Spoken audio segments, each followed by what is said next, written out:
Hello, everyone, and welcome to Movie Goodness, where we examine life through cinema here on the KB Radio Network. I am your host, Kevin Reed, and today we are going to celebrate the life of arguably one of the greatest actors of all time. I honestly, and it's sad to say, after somebody passes away, you start reflecting back on their life and their career, in this case the career, and you look back at the body of work. Even though this individual has received countless accolades for his work on screen, I don't think he actually got his proper due, and that is none other than the great Gene Hackman, who passed away on February the 26th of 2025 at the ripe young age of 95 years old. Gene Hackman is one of my favorite actors, and I came to that conclusion after he passed away. And it's sad to say that. I always felt he was an excellent actor, enjoyed him in absolutely every single movie I've seen him in. There was never a point where I saw Gene Hackman in a movie and I was like, man, I can't stand him in this movie. Oh, he mailed this one in. Never felt that way about Gene Hackman. But when he passed away and I started thinking back on all of the films that he was a part of and throughout his career, I was like, man, Gene Hackman was a beast. I mean, he was an absolute beast. Gene Hackman, he was in comedies, action movies, dramas, thrillers, comic book movies, westerns, every single genre you can think of. Gene Hackman was a part of, and he was excellent in every single film that he was in. And so it was sad. I was sad when he passed away, even though he was 95 years old. You can argue the point. He lived a long and successful life, a full life at 95 years old. And, you know, how many of us, how many of us are going to be blessed enough to make it to 95? I can't imagine, getting to 95 years old. Wouldn't mind it. I wouldn't mind it. I'm not tempting fate here. But I'm just saying, oh, that's a number that is just out of this world. My grandmother, she lived to be, and I know my family's gonna kill me when they hear this. I can't remember. I know she was she was close to 100. I think she was around 95, 96 when she passed away. But that's besides the point. But I don't know anybody else in my life that lived that long. But man, Gene Hackman, an absolute legend. Absolute legend. We're gonna go over his life. We're gonna uh, this is a in memoriam, if you will, of Gene Hackman, and go over his life and go over the films that he was a part of. Not all of them, because he was in 80 films throughout his career, so we're not gonna break down all 80. But we're gonna touch in on a couple of them, and I'm gonna tell you my favorite Gene Hackman performance in my favorite film, with Gene Hackman being a part of, and it's not one that you will think. It is a surprising uh uh pick as my number one Gene Hackman film, and that's saying a lot because there's a lot of films that he was a part of that you can sit back and say, "Oh, that's my favorite." No, that's my favorite. No, that's my favorite of his. So it's a the man was just amazing in his acting career. And so without further ado, let's jump into the life of Gene Hackman, who was born Eugene Allen Hackman on January the 30th, 1930, and passed away on February the 26th, 2025. He was an actor in his career, which spanned over 4 decades. He received 2 Academy Awards, 2 British Academy Film Awards, and 4 Golden Globe Awards. Hackman's 2 Academy Awards were, at least his wins for Best Actor, were uh, his portrayal of Jimmy Popeye Dole in The French Connection in 1971, and for Best Supporting Actor in the role of the villainous sheriff in Clint Eastwood's Western Unforgiven, which was released in 1992. He was also Oscar nominated in 3 other roles as Buck Barrow in the crime drama Bonnie and Clyde in 1967, a college professor in the drama I Never Sang for My Father in 1970, and an FBI agent in the historical drama Mississippi Burnings in 1988. Hackman gained further fame for his portrayal of Lex Luthor in Superman in 1978 and its sequels Superman 2 in 1980 and unfortunately Superman 4 The Quest for Peace in 1987. He also acted in The Poseidon Adventure in 1972, Scarecrow in 1973, The Conversation, which I just recently saw because I listened to these different podcasts and film cinephiles and whatnot, and they talk about The Conversation, and I never seen that movie, so I finally sat down and watched it sometime last year, and I get it. I understand why everybody reveres that film from 1974. A Bridge Too Far in 1977, Under Fire in 1983, Power in 1986, Loose Cannons in 1990, The Firm in 1993, The Quick and the Dead in 1995, The Birdcage in 1996, and Runaway Juror in 2003, which led to his final acting appearance where he retired after he filmed Welcome to Moose Point in 2004. But it all started back in 1956. In 1956, Hackman began pursuing an acting career after wanting to be an actor ever since he was 10 years old. He joined the Pasadena Playhouse in California, where he befriended another actor that you might have heard his name, Dustin Hoffman, and the two gained a friendship and worked together at this playhouse. Already seen as outsiders by their classmates, Hackman and Hoffman were voted the least likely to succeed. I would love to know who else came out of that class. Who else? You voted the two probably most decorated actors to come out of that generation as the least likely to succeed. That is that's a head scratcher, but you never know. You just never know. But that's besides the point. Hackman got the lowest score at the Pasadena Playhouse that they've ever given out at that class. He got the absolute lowest score. Determined to prove everybody wrong there, Hackman moved to New York City. In a 2004 article in Vanity Fair, it describes Hackman, Dustin Hoffman, and Robert Duvall as struggling California-born actors and close friends, sharing New York apartments in various two-person combinations in the 1960s. These three friends, they were just bouncing from apartment to apartment with one another as they looked for work around this time.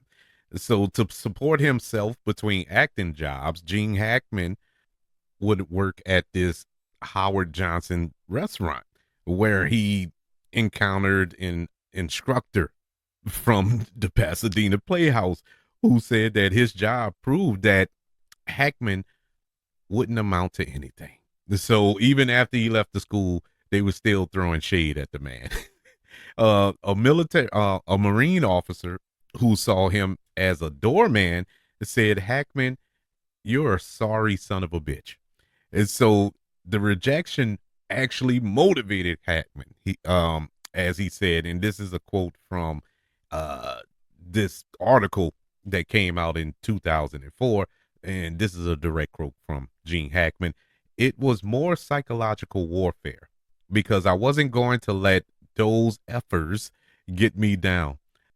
I insisted with myself that I would continue to do whatever it took to get a job.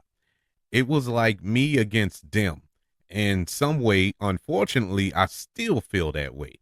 But I think if you're really interested in acting, there's a part for you that relishes the struggle. It's a narcono in a way that you are trained to do this work and nobody will let you do it. So you're a little bit nuts. You lie to people, you cheat, you do whatever it takes to get an audition, get a job. That was the quote from Gene Hackman in that Vanity Fair article in 2004. Gene Hackman got various bit roles. For example, in the film Mad Dog Cow and on multiple television shows, Tallahassee 7000, the United the United States Steel Hour, Route 66, Naked City, The Defenders, the DuPont Show of the Week, East Side, West Side, and Brenner. Gene Hackman began performing in several off-Broadway plays, and in 1963, he made his Broadway debut in Children from Their Games, which had only a short run, as did A Rainy Day in Norwich. However, Any Wednesday with actress Sandy Dennis was a huge Broadway success in 1964. This opened the door to film work. His first credited role in Lydia with Warren Beatty in the lead role. Gene Hackman returned to Broadway in Poor Richard in 1964 through 1965, which ran for over 100 performances. He continued to do television, for example, The Trials of O'Brien, Hawk, the FBI, and had a small part as Dr. John Whipple in the epic film Hawaii. He has small roles in features like First to Fight in 1967, A Covenant with Death in 1967, and Banning in 1967. Gene Hackman was originally cast as Mr. Robinson in the 1967 Mike Nichols film The Graduate, but Nichols fired him 3 weeks into rehearsals for being too young for the role. He was replaced by Murray Hamilton. Also in 1967, he appeared on an episode of the TV show The Invaders entitled The Spores, and as Buck Borrowed in 1967's Bonnie and Clyde, which earned him his first Academy Award nomination for Best Supporting Actor. Gene Hackman's second Best Supporting Actor nomination was for the role in I Never Sang for My Father in 1970.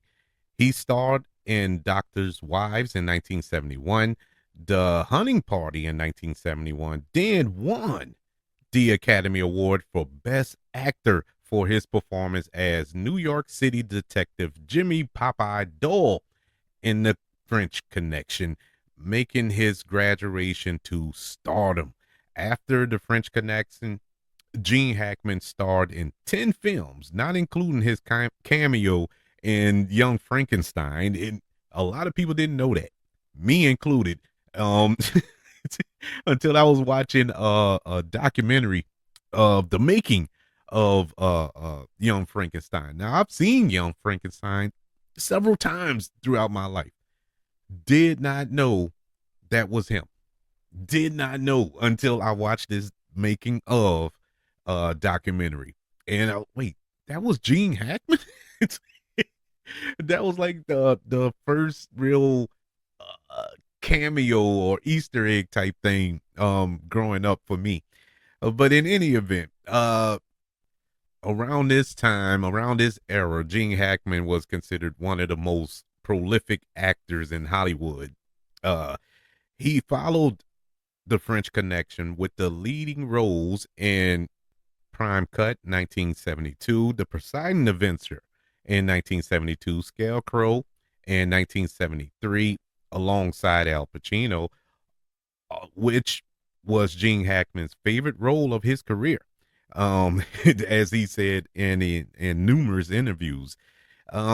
He also won the Palme d'Or at the Cannes Film Festival for that role, and in Francis Ford Coppola's The Conversation in 1974, which he was nominated for several. Well, the film was nominated for several Academy Awards and also won the Palme d'Or at the Cannes Film Festival as well. That same year, Hackman appeared in what would become the most famous comedic roles as Harold the Blind Man in Young Frankenstein.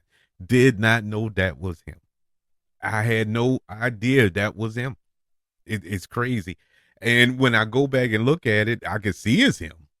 But I don't know why it never registered to me that that was Gene Hackman in that role. But he also appeared in Zandy Bride in 1974, Night Moves in 1975 for director Arthur Penn. Gene Hackman played one of Teddy Roosevelt's former Rough Riders in the Western horse racing saga Bite the Bullet in 1975. He reprised his Oscar-winning role as Popeye Doyle in the sequel French Connection 2 in 1975 and co-starred with Burt Reynolds and Liza Minnelli in Lucky Lady in 1975, a notorious flop. I don't think I've ever seen that. I never heard of Lucky Lady. It's probably one of the only films of Gene Hackman I have never seen. But after making The Domino Principle in 1977 for Stanley Kramer, Gene Hackman was part of an all-star cast in the war film A Bridge Too Far in 1977, playing Polish General. I'm not going to attempt to say his character name in the film, and was an officer in the French Foreign Legion in March or Die in 1977. Gene Hackman showed his talent for both comedy and the slow burn as criminal mastermind Lex Luthor in Superman the movie in 1978, a role he would reprise in 1980 and unfortunately in 1987 for the sequels. Let's just talk about that for a minute, because this was my first exposure to Gene Hackman in this role as Lex Luthor. And you know, growing up in the early 80s, and you know, weren't as blessed as children today who get comic book movies and TV shows, it seems like every month, sometimes twice a month. And it was just around this time, you got none. Superman was the first live action superhero movie to come out around that time, and it stayed that way forever. Superman 2, and it was, I don't know, I guess it's the film that really brought me into comic books in a way. They made me love superheroes, with the late great Christopher Reeves, of course, as Superman. And that movie is so iconic and so special to a lot of people still to this day. And no other person can be Superman. And you can make the argument that nobody else can be Lex Luthor either, with Gene Hackman as this role. Even though, you know, around the era when I was reading comic books, Lex Luthor wasn't like the Lex Luthor that Gene Hackman portrayed. He was more uh comical, and he was just a criminal mastermind, but a criminal. He wasn't of the prestige that he's portrayed in the comics nowadays. But I get it. It is what it is. I would have loved to have seen Gene Hackman play Lex Luthor as he is depicted in the comics. And even with that, he fit in that film going up toe to toe against Christopher Reeves, because Christopher Reeves wasn't well known. He was pretty much an unknown star at that time. And you have Gene Hackman, as the villain. And it was just a good back and forth between those two. Uh a good way to show Superman overcoming these obstacles, when you look at it and from the perspective of Christopher Reeves going up against Gene Hackman, this unknown going up against one of the most decorated leading actors in Hollywood at the time. Actually, throughout his whole career, to be honest with you. So uh, that just brought a different kind of feel to the film, and that's why that film still holds up to this day, despite the fact that that's not the character from the comics. uh it still worked. Yeah, Kevin Spacey could have been a good Lex Luthor. It was just a bad movie in Superman Returns. um Jury's still out on what Nicholas Hoult is going to do in this Superman film that comes out in a few months. But I know a lot of people love Michael Rosenbaum. I believe that's his name. In Smallville, I thought he was an excellent Lex Luthor. Excellent Lex Luthor. But that was television. We're talking film. Gene Hackman still holds the crown as the best Lex Luthor that we've seen thus far. But the sequels, well, Superman 2 is my favorite. And so overall, I just love Superman 2. Superman 4 and the Quest for Peace, I don't know. I get, well, he has said that he did that movie for the money. They all did it for the Christopher Reeves, everybody. They came back to do that movie for the money. And you could tell. But that's the one film. And I know I'm kind of contradicting myself when I said earlier on in his episode that he never melded in a role. He melded in a performance in Superman 4. And everybody did. So I don't fault him for that. That movie was just bad. That was a horrible movie. But we know that was a money thing. But despite that, still loved Gene Hackman in that role. Moving on deep into the 80s, well, from all the way through the 80s, even to the 90s, Gene Hackman alternated between leading man and supporting roles during the 80s. He uh, appeared opposite Barbara Streisand in All Night Long in 1981. He supported Warren Beatty yet again in Reds in 1981. He played the lead in Elektra in 1983 and a supporting role in Under Fire in 1983. Hackman provided the voice of God in Two of a Kind in 1983 and starred in Uncommon Valor in 1983. 83 was a busy year for Gene Hackman, as you can see. Moving on to 1984, he starred in Misunderstood in 1985, Twice in a Lifetime. Also in 1985, Target for Arthur Penn, and in 1986, Power. Between 1985 and 1988, he starred in 9 films, making him the busiest actor in Hollywood alongside Steve Guttenberg. If you remember that young man from the Police Academy films. Yes, during that little stretch there for 3 years, those two were vying for the most movies to come out in a 4-year span. 9 films. Uh, yes, around this time he was banging it out. And inside of that time period, in 1986, Gene Hackman played a high school basketball coach in what a lot of people consider one of the greatest sports films of all time, Hoosiers, which a 2008 American Film Institute poll named the 4th greatest sports film of all time. After Superman 4, The Quest for Peace in 1987, which Hackman voiced Nuclear Man as well as played Lex Luthor in the movie, Gene Hackman was in No Way Out in 1987, Split Decisions in 1988, Bat 21 in 1988, Full Moon and Blue Water in 1988, Another Woman in 1988 for Woody Allen. Gene Hackman starred in Mississippi Burning, for which he was nominated for his second Best Actor Academy Award. After this, he appeared in The Package in 1989. Gene Hackman starred in Loose Cannons in 1990 with Dan Aykroyd, and he had a supporting role in Postcards from the Edge in 1990. He appeared with Ann Archer in Narrow Margin in 1990, a remake of the 1952 film The Narrow Margin. After Class Action in 1991 and Company Business in 1991, Gene Hackman played the sinister sheriff, Little Bill Daggett, in the Western Unforgiven, which was directed by Clint Eastwood. One of my favorite Westerns of all time. I remember going to the theater to see that with my dad, and memory serves, memory serves, my dad didn't too much care for Unforgiven. My dad's a big Western guy. And so that's why I took him to go see this. Clint Eastwood, a Western.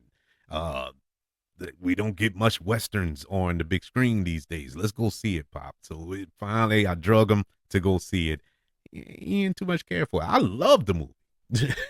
I absolutely loved it, but memory serves, he didn't like. I think he felt it was all right, but he wasn't the biggest fan of it. But it is, you win some, you lose some. But going back to Unforgiven, Gene Hackman did not want the role. It's funny enough, he did not want to play Little Bill in Unforgiven. He had vowed to avoid violent roles. He had stopped playing these characters on screen. But it was Clint Eastwood who convinced him to take the part. And it took a while for Clint to convince him to take the role of Little Bill in the film. And on his sake, it was good that he did, because this film earned him his second Academy Award, this time for Best Supporting Actor, as well as the film winning Best Picture at that year's Academy Awards. And now it's dawned on me. My dad, I'm going back to my dad. he didn't express it when we went to the movies, but when it won Best Picture, that's when he said, well, it was all right, but I don't think it deserved to be Best Picture. Those are the words I remember. It's funny you remember stupid conversations like that when you but that's what he had said. He was like, I don't think it should have won Best Picture. And in my mind, I'm like, did you see the other four nominated films? And I know he didn't. I know he didn't. But it's besides the point. He didn't care for the movie. But I think it deserved Best Picture. Great film. Anyways, in 1993, he appeared in Geronimo, an American Legend, as Brigadier General George Crook, and co-starred with Tom Cruise as a corrupt lawyer in The Firm, the legal thriller which is based on a John Grisham novel. Gene Hackman would appear in two other films based on John Grisham novels, playing convict Sam Carhall and on death row in The Chamber in 1996, and a jury consultant in Runaway Juror in 2003.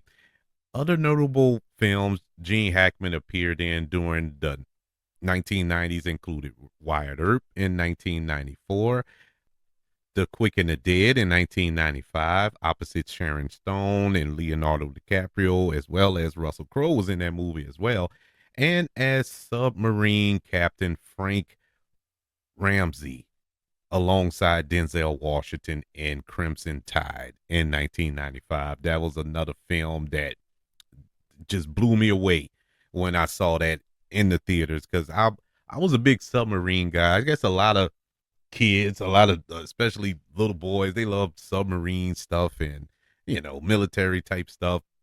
And I was big on submarines, even though I could not get in one. You could not pay me enough money to get in a submarine, because I am highly claustrophobic. There's no way I'm getting in a submarine. I would lose my mind. But I love submarine movies. I love Hunt for Red October, Crimson Tide, movies like that. What was that one with Matthew McConaughey? U-571 or something like that. Yeah, I love submarine movies. But Crimson Tide was so intense to see Gene Hackman and Denzel Washington confined in a submarine going at each other. That movie was great. I love that movie. Um, Gene Hackman played producer Harry Zim with John Travolta in the comedy drama Get Shorty in 1995. In 1996, he took a comedic turn as conservative Senator Kevin Keeley in The Birdcage with Robin Williams and Nathan Lane, a film that I was wondering around this time, what was the big allure for The Birdcage? I'm because around this time I'm about 17, 18 when this movie came out. So I'm like, why is everybody tripping over this movie? You know what I'm saying? What why is because it was the big buzz around this film. And so when I went and seen it, of course I didn't find it that funny, but I could see it was a, a well-made movie. Now I watch it, it's a real good movie. And it's funny. It's funny. The jokes went over my head the first time I watched it. I'm just be honest. They went completely over my head. As I got older and I watched it again a few years back, it's been a while since I watched it. I got it now. I guess I wasn't mature enough at the time. But it's a funny movie, really good movie, underrated film, I may add. He co-starred with Hugh Grant in Extreme Measures in 1996, reunited with Clint Eastwood in Absolute Power in 1997.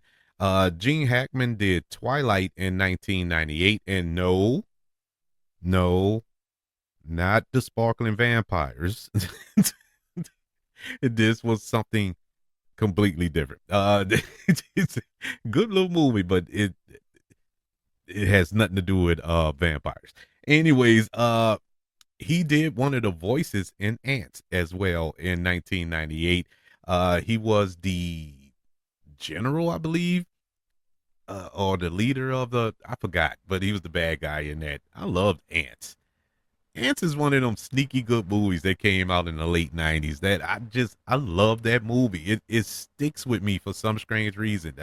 Woody Allen's in that movie, at least providing the voice. Sharon Stone. It was an all-star voice cast. But I always enjoyed Ants. Actually, the more I'm talking about it now, I want to watch it again. It's been a while since I watched it. But yes, Gene Hackman was one of the voices, and he did an excellent job doing the voiceover work. I'm telling you, this dude was money. This dude was money. Speaking of money, in 1998, he co-starred with Will Smith in probably one of the most prolific horror films of all time that isn't a horror film, and it is Enemy of the State. It is frightening, that movie, because of the surveillance and the spying from the government and all that stuff made me 110% paranoid all the time. And this is one of the movies that convinced me to go back and watch The Conversation, because his character in Enemy of the State is like an older version, which I guess you could say it is. You could argue that this is the sequel to The Conversation. It's the older version of that character. But the main takeaway from this film, from Enemy of the State, was Will Smith. Will Smith, if he could stand toe to toe with Gene Hackman, probably one of the greatest actors of all time, and he did. He did an excellent job, and this is the film that convinced me that Will Smith can actually act. He wasn't just being typecast in these little goofy roles that he plays, but he showed he can act. He wasn't relying on action, because this wasn't. It had action in it, but it wasn't an action heavy film. This was a thriller, and Will Smith did an excellent job, and Gene Hackman did even more excellent job. I think Gene Hackman in this film is severely underrated because I think he should have been nominated for this. Really, really good performance by Gene Hackman in Enemy of the State. Moving over to the 2000s, Gene Hackman co-starred with Morgan Freeman, reteaming with him from Unforgiven in Under Suspicion. Uh, he also co-starred with Keanu Reeves in The Replacements in 2000, Owen Wilson in Behind Enemy Lines in 2001, co-starred with Sigourney Weaver in Heartbreakers in 2001, which is a very funny movie. If you haven't seen that movie, Jennifer Love Hewitt is also in that film. Really good movie. I like that. It was cute. It was cute. And Gene Hackman was the funniest part of that movie. Also in 2001, he appeared in the crime thriller Heist. He starred as an aging professional thief who is forced into one final job. This movie, for no other reason, the movie was kind of boring, to be honest. I'm gonna be honest with you. But Gene Hackman has the coldest line I have ever heard on film. Well, one of them. One of the coldest lines I've ever heard on film. It was at the end, I guess spoilers for Heist. And he has the guy, so I won't spoil it all. I'm just gonna say the guy got him about to kill him.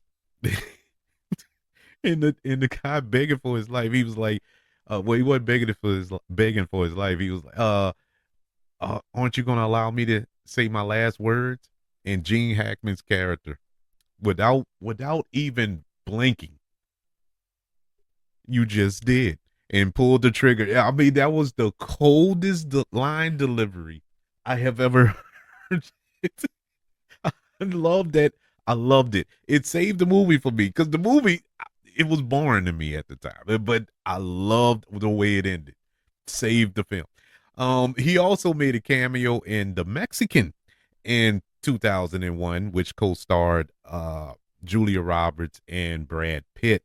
Gene Hackman gained much critical acclaim playing against type as the head of an eccentric family in Wes Anderson's comedy The Royal Tenenbaums in 2001, which he received a Golden Globe Award for Best Actor in a Motion Picture, Musical, or Comedy.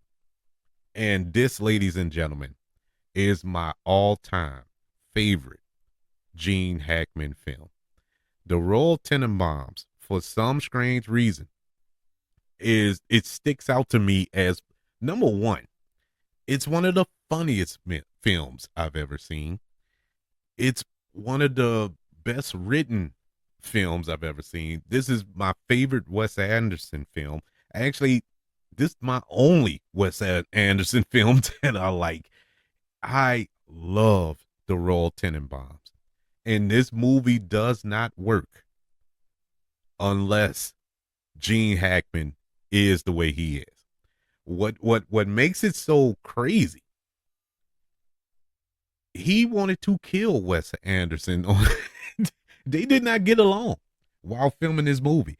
It was a nightmare, and they both have said this in interviews during and after. They, they did not like working together at all, but somehow they was able to squeeze out a Golden Globe Award out of this performance that he couldn't stay.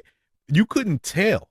You could not tell on screen. That just goes to that's just a testament to Gene Hackman's professionalism, uh, uh, uh, uh, discipline in the role. You know, he probably yelled cut and he switched back in like cursing each other out or whatever. But once they yelled action, he was all in on Royal Tenenbaum. I I loved him in his role. I Me and my wife, because she's the one that made me watch it. I wasn't, and I'm talking when it first came out. I think she had rented it or something like that, and she was like, "You gonna watch it with me?" I don't want to watch it, because Wes Anderson is a weird. It's just a weird type of movie, and you got to be in a certain mood to watch a Wes Anderson movie, and I wasn't in that mood at that time. But I decided to sit down with her and watch it, and we both were just dying laughing. First time, you know, it's been times when I've watched movies, for example, Step Brothers. The first time I watched Step Brothers, didn't crack a smile. I I I didn't think it was funny. Everybody telling me, my friends, I had cousins that, man, you watched it, and they always come to me because they know I'm the movie guy, and so they want to get my opinions, whoever it may be. And so my cousin, he had came to me, he was like, "Man, you saw Step Brothers?" I said, "Yeah, I saw it." He went, "What, you didn't like it?" No, it wasn't funny to me. And the look of disgust on his face, I mean, I almost cried. I was like, man, I mean, I just didn't like it. I'm sorry. And it took a few months. I don't know if it came on TV or something, or rented it, or something that happened. I started watching it. And the second time I watched it, I was dying laughing. And and I appreciated the film more. To this day, I love that movie. Same thing with Zoolander, the first one, not the second one, but the first one. Didn't laugh the first time. It took a second time for me to really enjoy it, and I burst out laughing every time I watch it. For the Royal Tenenbaums, I said all that to say this: I always laughed at that movie, always, because it takes a lot to get me to audibly laugh. Film wise, it takes a lot. It has to be funny, and this film did it. It struck that chord with me. So I always considered this my favorite Gene Hackman movie. And I have been through the list. It's only a couple of more, but I've been through the majority of his filmography here, and he has put out some amazing movies, or been a part of some amazing movies. And any one of them, if you was to say, "Oh, this is my favorite," no, this one is my favorite, no, this one is, I would not fight you. I would not argue with you because they are great movies. But personally, the Royal Tenenbaums is the greatest to me. Moving on to 2003, he also starred in another John Grisham legal drama, Runaway Jury. At long last, getting to work with his longtime friend for the first and unfortunately last time ever, Dustin Hoffman.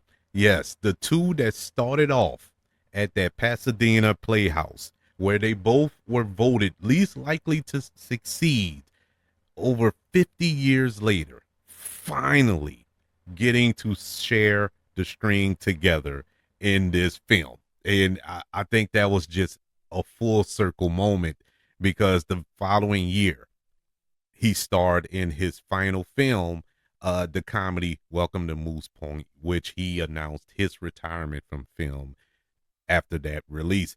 But he has had an outstanding career, outstanding, and believe it or not, I didn't even touch in on the rest. Though, I mean, there's still a lot more that he's done throughout his career. But moving over to his personal life, Gene Hackman has three children. He had two marriages. Unfortunately, his last marriage to classical pianist Betsy Arakawa, I believe that's her, how you pronounce her name. They passed away together in their Santa Fe, New Mexico home.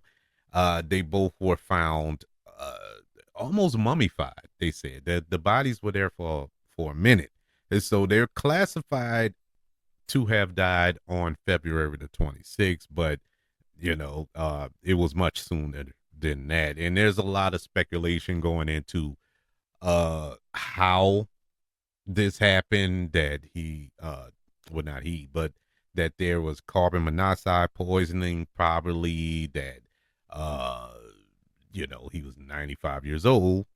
So but the mystery is that they both passed at the same time. They said that there was possible um pills laying next to Betsy. She was in the bedroom, he was in the mud room. And so there's a lot of speculation. I'm not getting into all of that. none of that holds any relevance to this show right now. you know, I don't know.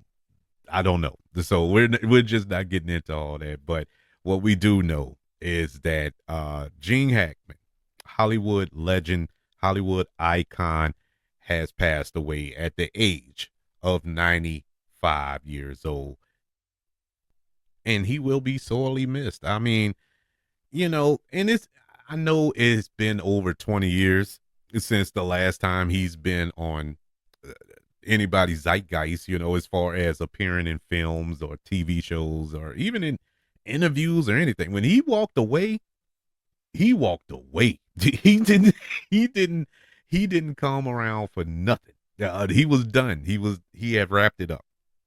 And kudos to him, man. He deserved it. He deserved his time to relax and just reap the benefits of his work over shoot, what 50 some odd years. I mean, he deserved a break, and God bless him. He will be missed. I feel bad that had to wait till he passed away to honor him. Just me on a personal level. Wait till he passed away to honor him because he meant a lot. Me growing up, and I've seen a lot of films with Gene Hackman. Enjoyed 99% of them.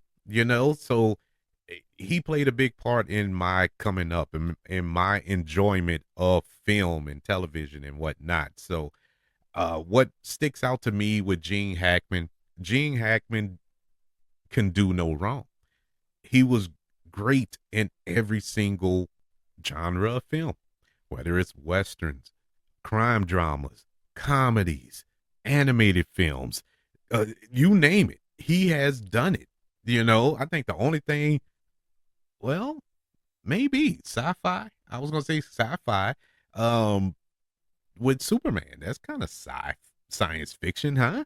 Well, if not, comic book movies, So he was in every single genre and excelled in every single genre. An amazing performer. Don't know much about him personally, so I'm assuming he was an amazing man. The man lived to be 95 years old. And so God bless him. My condolences to the Hackman family, to his wife, family, and everybody who was affected by this passing of this legend. Also, I do want to note this as well. On the same day, I believe, we lost a young actress, 39 years old, Michelle Trachtenberg. A lot of people know her from Harriet the Spy, from Buffy the Vampire Slayer, and whatnot. She passed away at the age of 39. They say it was natural causes. Pretty odd, somebody passed away that young. But she was a real good actress as well, young actress. Didn't see much of her. I don't know. She kind of disappeared from the limelight. I know she was working. She was doing little things here and there, but never, big roles. But yeah, she passed away as well. So our thoughts go out to her, and her and her family, I should say. But Gene Hackman, man, the death of a legend. Man, I'm gonna watch a Gene Hackman film this weekend in honor of the man. It'll probably be the Royal Tenenbaums. I haven't seen it in a while. I need to get back in, jump back into that world. I absolutely love that movie, but that's my opinion. I want to know, what's your favorite Gene Hackman film? Which film of his did you absolutely love? There's no wrong answers in this show. And he has put out some bangers throughout his career. I would love to know your favorite. Email the show, kbradiopodcast@gmail.com. If you want to discuss through other means, such as social media, just search for the KB Radio Network. Everybody subscribe to the KB Radio Network channel on YouTube and like this video if you don't mind. Don't forget about the 5 stars, the reviews, and sharing this show if you're listening on Apple Podcasts, Spotify, iHeartRadio, wherever you are currently listening to Movie Goodness here on the KB Radio Network. Everybody, thank you for joining me for this tribute, this celebration of life and the career of one Gene Hackman.